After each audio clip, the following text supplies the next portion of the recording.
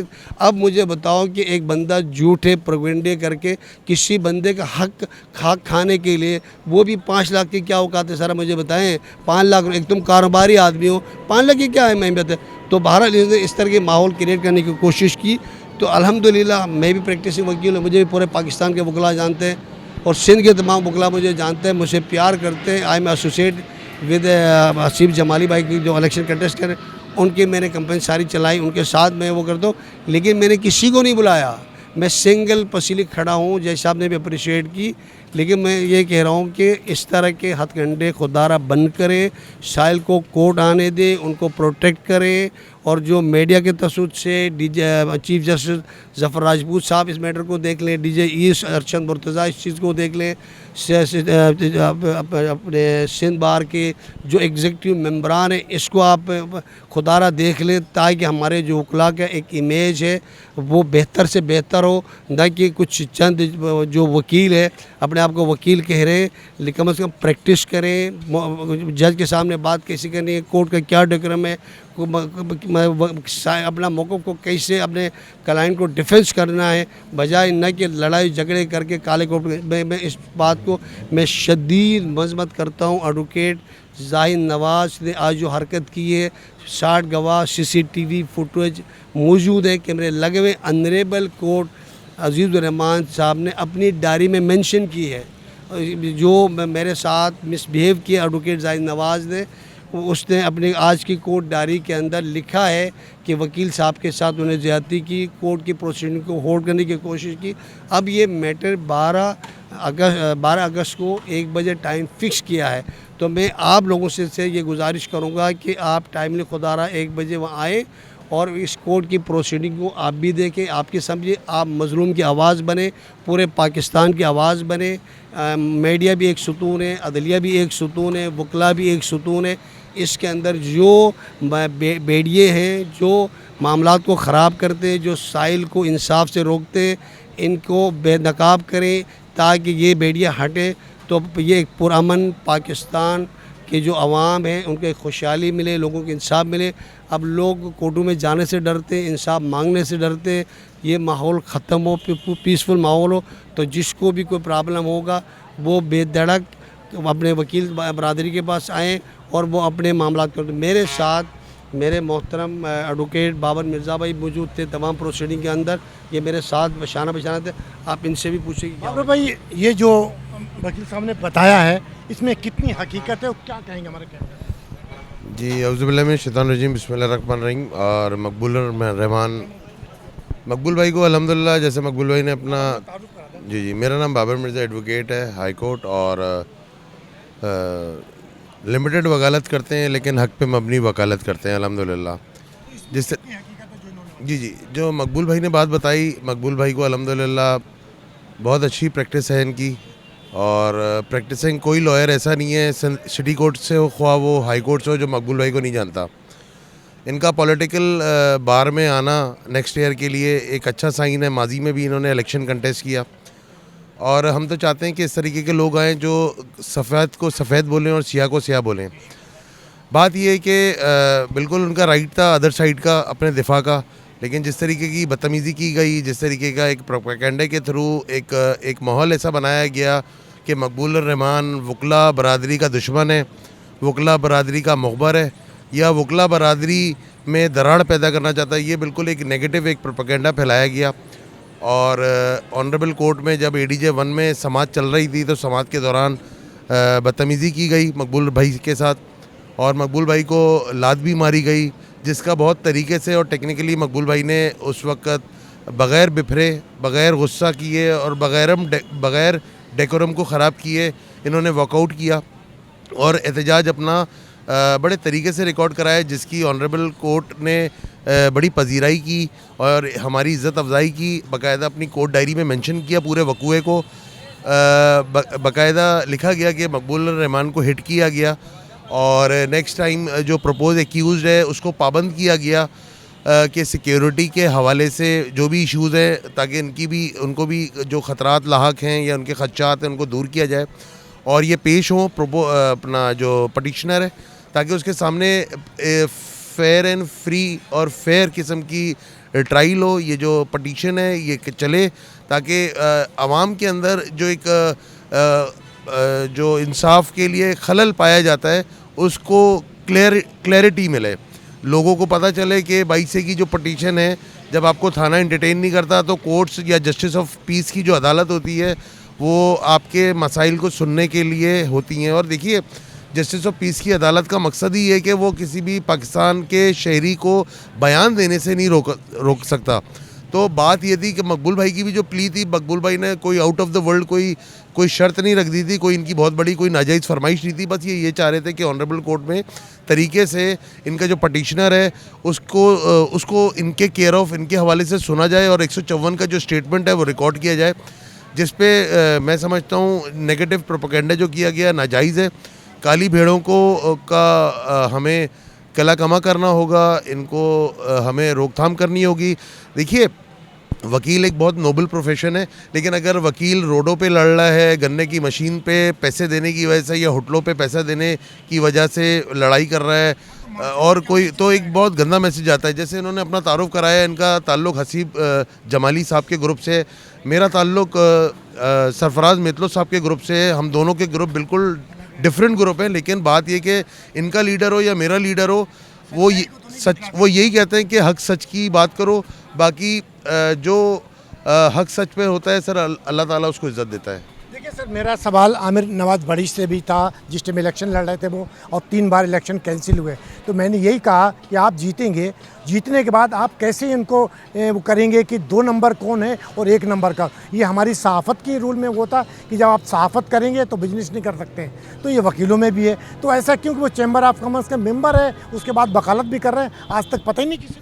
دیکھیں میں سمجھتا ہوں جو آپ نے سوال کیا, جو آپ نے پوائنٹیشن کی سوال کی عامر وڑائچ پہ, میں سمجھتا ہوں ایک بھاری ذمہ داری ہے اور میں سمجھتا ہوں کہ وہ اب تو ماشاءاللہ بڑے اچھے طریقے سے بار پولیٹکس کو سمجھتے ہیں اور عوام میں ان کے لیے پیار بھی پایا جاتا ہے, عزت بھی پائی جاتی ہے. گو کہ شاید ہمارا ان سے پوائنٹ آف ویو تھوڑا سا ڈفرینٹ ہو, لیکن چاہے آپ کی پارٹی جیتے یا ان کی جیتے, لیکن ہم یہاں بنتا کہ 2 نمبر. جی ہم عامر نواز وڑائچ سے یہی درخواست کرتے ہیں کہ اس میٹر کو دیکھیں, کیونکہ کراچی بار کا میٹر ہے.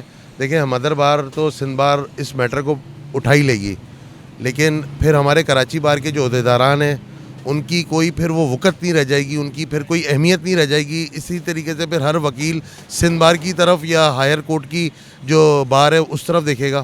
تو میں سمجھتا ہوں کہ جو کراچی بار کی مینجمنٹ ہے پوری, جتنے بھی ہمارے عہدیداران ہیں, وہ اس میٹر کو ٹیک اپ کریں تاکہ دیگر وکلا کو ہمت حوصلہ ملے اور ان کو آگے انصاف کے لیے لڑنے کا موقع فراہم ہو. جی ناظرین, یہ تھے معروف ایڈوکیٹ, دونوں کو جانتے ہیں بخوبی آپ اور ان کا چہرہ بھی پہچانتے ہیں, کیونکہ جس طریقے سے انہوں نے اپنی فریاد کی, میں کسی کو فریاد کہوں گا, اور بڑے اچھے طریقے سے انہوں نے اپنی بات کو رکھا.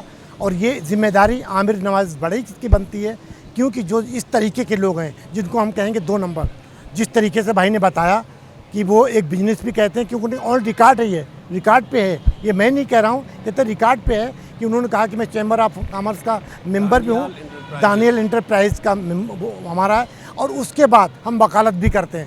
تو سر یہ کیسا قانون, اگر اس طریقے سے پاکستان میں کام ہوگا تو عام آدمی کے لیے, ایک وکیلوں کے لیے کیا میسیج جائے گا؟ کیا اس طریقے سے کام ہوتے ہیں؟ نہیں, ایسا نہیں ہونا چاہیے. کیونکہ اور جس طریقے سے سرفراز کے بارے میں انہوں نے بتایا کہ بینک کے حوالے سے جس طریقے سے میٹر تھا, تو بینکوں میں کیمرے بھی لگے ہوتے ہیں, ٹائم بھی نوٹ ہوتا ہے, ہر چیز وہاں پہ نوٹ ہوتی, تو ایک ایک چیز ان کے پاس ہے, اور وہ کورٹ میں پیش بھی کیا جائے گا انشاءاللہ.